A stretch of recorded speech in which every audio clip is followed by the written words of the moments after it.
당신은 사랑하는 이를 아픔으로 떠나보낸 유가족이신가요? 혹은 그의 지인이신가요?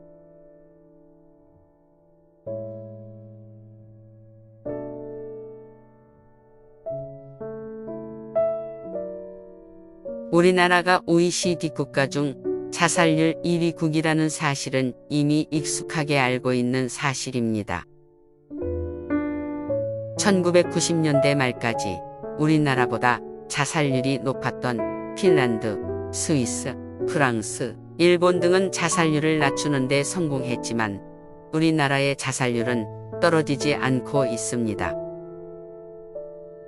오히려 최근에는 안타깝게도 생계의 어려움으로 인한 가족 동반 자살도 끊이지 않고 있습니다.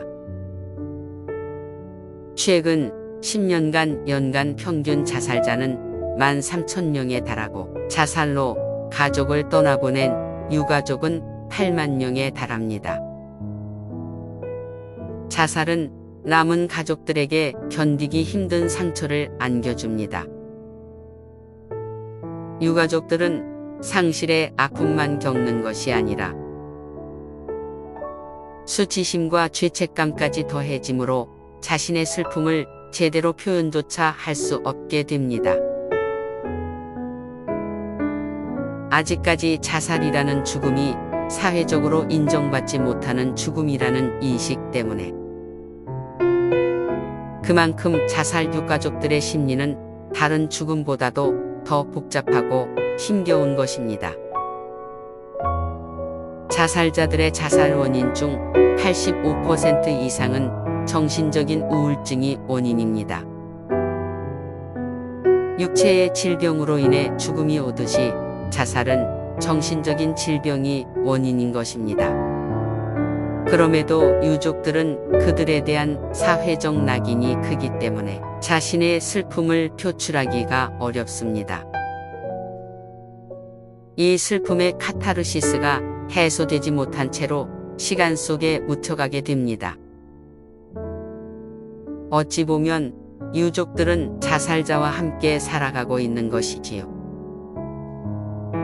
그들은 평생 마음속에서 자살자를 떠나보내지 못하고 함께 살아가야 하는 고통을 겪는 것입니다. 그러다가 어떤 사람들은 먼저 죽은 그 고인에게 가고 싶은 충동을 느끼게 되고 그들 중 일부는 실제로 그 길을 따르기도 하는 것입니다. 자살 유가족들의 자살 충동은 다른 일반인들과 비교해 7배 이상 느낀다는 보고서가 있기도 합니다. 저는 지금까지 일반인들이 경험하는 것보다 조금 더 많이 여러 가지 형태의 죽음을 가까이에서 지켜보았답니다. 유족들의 아픔도 가까이에서 많이 지켜보았습니다. 지금 이 영상을 보고 계신 당신은 자살 유가족이신가요? 그렇다면 저는 당신의 감정과 마음을 충분히 이해합니다. 당신이 곁에 계신다면 안아드리고 함께 울고 싶은 마음이라는 것을 말씀드리고 싶습니다. 혹시 당신의 친구나 지인이 자살 유가족이신가요? 그들의 아픔과 상처를 가까이에서 지켜보며 그들에게 당신이 어떻게 도움을 줄 수 있을까를 고민하고 계신가요? 자살 유가족이시던지 혹은 그분과 가까운 지인이시라면 이 영상이 도움이 되리라고 생각합니다. 저는 사별의 과정에서 겪게 되는 자살 유가족이 갖게 될 심리를 아는 것이 필요하다고 생각합니다. 첫째는 슬픔의 감정입니다. 초기의 충격이 지나가게 되면 당신은 극심한 슬픔을 겪게 됩니다. 친지와 지인들의 연락을 회피하려고 할 수 있습니다. 혼자 있고 싶은 시간이 당신의 일상의 대부분의 시간이 되기도 합니다. 또한 일상생활 속에서 갑자기 울음이 나기도 합니다. 고인과 연결된 어떤 장면이 갑자기 생각 속에 떠오르게 되기 때문입니다. 눈물은 정서적인 아픔과 스트레스를 풀어주는 중요한 방법 중에 하나입니다. 그러므로 당신이 필요할 때는 우는 것이 좋습니다. 주변에 사람이 있다면 당신의 슬픔을 표현하고 그냥 우셔도 됩니다. 당신이 자살 유가족의 친구인데 함께 있는 시간에 갑자기 운다면 충분한 시간을 주세요. 함께 울어줄 수 있다면 그렇게 하세요. 당신의 지인과 당신이 울 수 있는 개인적으로 선호하는 안전한 공간을 찾아보세요. 울음의 시간을 많이 가진 유가족께서는 서서히 상실을 받아들이고 고인과의 행복했던 시간들을 마음속 깊은 기억의 장소로 옮기게 되고 소중한 추억으로 간직하게 되면서 슬픔은 점점 견딜만하게 될 것입니다. 두 번째는 분노의 감정입니다.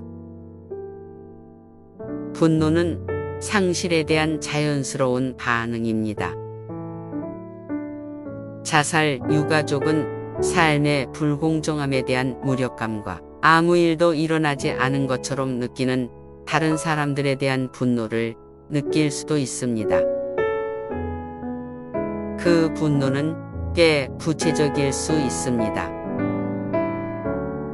고인이 죽기 전에 충분하게 보살펴주지 않았다고 느끼는 가족, 친척, 친구와 같은 다른 사람들이 될 수도 있고 더 이상 아무것도 할 수 없는 자기 자신을 비난할 수도 있습니다. 또 고인에게 버려졌다는 감정과 그 죽음에 대해 자신이 아무런 대응도 할 수 없었음에서 느껴지는 고인에 대한 분노는 종종 괴로움을 주기도 혼란을 주기도 합니다. 하지만 분노는 자연스러운 것입니다. 적절한 시기에 오히려 분노를 억압하면 더 큰 좌절감과 무력감으로 오랜 시간 고통을 겪을 수도 있기 때문입니다. 건강한 분노는 죄책감과 슬픔을 덜어주는 유용한 방법일 수 있으므로 화가 나면 화를 내어보세요. 당신이 유가족의 분노를 들어주는 입장이라면 대응하지 말고 그냥 화를 받아줘 보세요. 당신이 화를 내는 것은 당연하다고 말해주세요. 이해한다고 인정해줘 보세요. 분노의 감정이 가라앉게 되면 그때 위로해주세요. 위로를 너무 성급하게 하는 것이 오히려 위로가 되지 않을 수 있음을 기억하세요. 세 번째는 죄책감의 감정입니다. 사랑하는 누군가의 죽음을 예방하지 못했다는 것은 매우 큰 고통이고 사별한 사람들은 종종 스스로를 가혹하게 판단합니다. 고인과 말하지 못한 대화들과 남겨둔 상태들은 해결하지 못한 과제가 되어 유가족에게 큰 죄책감을 느끼게 합니다. 그 심리는 고스란히 자신은 행복할 권리가 없다는 생각으로 이어지게 만듭니다. 미안함의 감정과 죄책감의 감정은 애도의 깊이와 시간의 차이로 구분할 수 있을 것입니다. 죄책감을 말로 고백할 수 있을 것입니다. 고인에게 다하지 못한 말들을 편지로 써보세요. 우리 모두는 인생을 살면서 맺게 되는 어떤 관계라도 헤어지고 나면 후회가 남을 것이고 다하지 못한 말들이 남아 있을 겁니다. 사람의 마음과 마음은 꼭 말로 연결되지 않아도 마음으로도 생각으로도 느낌으로도 연결된다는 사실을 기억해 보세요. 지금 여기 같은 하늘 아래에서 나누지 못하는 대화들은 밤하늘의 이슬이 되고 바다의 파도 소리가 되어 언젠가는 사랑하는 그 사람에게도 다다를 것이라고 생각해 보세요. 네 번째는 두려움의 감정입니다. 유가족들이 느끼게 될 혼란스러운 감정은 두려움으로 이어질 수 있습니다. 또다시 유사한 사건이 일어날 수 있다는 두려움이 있을 수 있고, 자신도 스스로 통제불능이나 감정을 주체할 수 없을 것 같은 두려움을 느낄 수도 있습니다. 그렇지만 당신은 이 두려움도 충분히 극복할 수 있습니다. 자신을 통제할 수 있도록 돕는 명상이나 이완기법 또는 기도를 해도 좋습니다. 위로의 책들을 읽는 것도 좋습니다. 제가 추천해드리고 싶은 극복 방법은 당신이 느끼는 공포심이 무엇인지 목록을 만들어 보세요. 그리고 유사한 경험을 한 다른 사람들과 이야기를 나누어 보세요. 서로에게 어떻게 두려움을 극복했는지 말해주는 것은 굉장한 도움이 될 것입니다. 다섯 번째는 우울감과 우울증입니다. 유가족들이 우울감과 같은 감정은 깊은 슬픔과 절망을 경험한 시기에는 충분히 겪을 수 있습니다. 우울감은 식욕과 수면을 방해할 수도 있을 것입니다. 갑자기 우울감에 빠져들 수도 있습니다. 그때에는 자신을 그대로 방치하지 말고 적극적으로 대처해 보세요. 환경을 바꾸어 보세요. 장소를 바꾸어 보기도 하고 다른 만남을 가져보기도 하세요.